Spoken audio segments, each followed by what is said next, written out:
Ikinakasa na ngayon sa Kamara ang impeachment case laban kay Vice President Sara Duterte.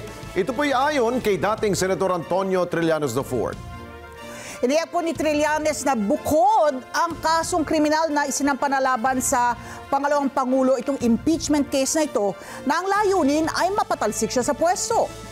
At sa harap nito, nagbabala rin ang dating senador na huwag baliwalain ang pamalaan ng mga supporters ng mga Duterte mula sa sibilyan at militar na posibleng pagmulan umano ng destabilisasyon sa pamahalaan. Kunin natin ang live report ni Vic Sumintak mula sa Kamara. Vic?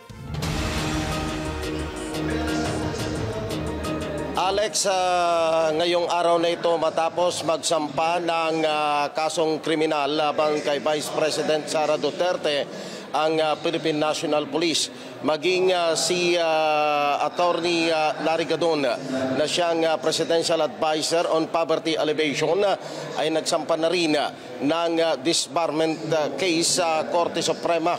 Nakaumang naman ngayon sa Kamara ang impeachment case. Batay na rin sa naging pahayag ni dating Senador Antonio Trillanes IV na maaaring aabangan bukas dahil maging ang grupo ng Makabayan Bloc ay mayroon na ring draft ng sinasabing impeachment case laban sa Vice Presidente. Inamin ni dating Senador Antonio Trillanes IV na mayroon ng draft ng impeachment case laban kay Vice President Sara Duterte. Sa ambos interview sa Kamara, abangan na lang ng publiko ang isasampang impeachment case laban sa Vice Presidente na magmumula sa Makabayan Bloc. Basta abangan na lang po natin kung sino yun.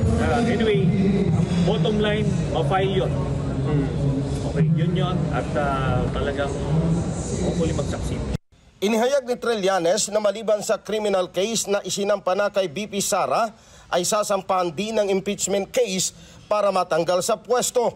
Sinabi ni Trillanes na hindi rin dapat baliwalain ang suporta ng pamilya Duterte mula sa civilian at military dahil anumang destabilization plot laban sa administrasyon ay isang seryosong bagay. Alex, kung matutuloy bukas ang pagsasampa ng impeachment case laban kay Vice President Sara Duterte, ito ay ihahain sa Office of the Secretary General na siya namang magre-refer sa Committee on Rules para ito ay maikalendaryo sa sesyon sa araw ng Lunes para mai-refer ng plenary sa kaukulang komite na didinig. Ang karaniwan sa mga impeachment case na sinubaybayan na natin ay ire-refer ito sa House Committee on Justice na siyang magdedetermina ng forms and substance ng naturang impeachment case. Sa sandaling madetermina ng House Committee on Justice ang forms and substance ng impeachment case sa isang impeachable officials, ito ay gagawa ng committee report na ire-refer muli sa plenaryo para bumuo ng tinatawag na article of impeachment na pagtitibayin din sa plenaryo at ito ay ipapadala doon sa Senado dahil ang Senado ang akto na pinaka-judge sa impeachment proceedings. Balik sa inyo, Alex. Okay, Vic, batid natin dyan sa Kamara, numero ang magtatakda kung talagang gusto nilang i-impeach ang isang opisyal ng pamahalaan, yung impeachable officer ng ating bayan. Sa tingin mo ba, merong numero ang ating Kamara? Kung titignan mo yung command ni Speaker Martin Romualdez sa Kamara de Representantes, taglay niya yung suporta ng tinatawag nila ngayon dito sa 19th Congress na supermajority. Dahil ang kailangan lang dito, kung hindi ako nagkakamali, ay 2/3 votes doon sa plenaryo. Okay, isa pa, Vic, doon sa naging panayam ninyo, o interview ninyo kay Senador Trillanes, paano niya nalaman na sinasabi niya huwag daw baliwalain ng ating pamahalaan yung mga supporters sa mga Duterte na maaring pagmulan ng destabilisasyon?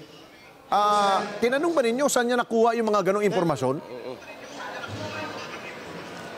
Ang sabi niya, dahil siya ay dating militar at dati ring naglunsad ng destabilization plot kay dating Pangulong Gloria Macapagal Arroyo, meron daw siya mga impormasyon na nakakalap na gano'n, Alex. Ayun. Dahil naalala ko, yung dati niyang kasamahan sa Magdalo ay nasa Nika. Tama ba ko, Vic? Oo. Tama, Alex.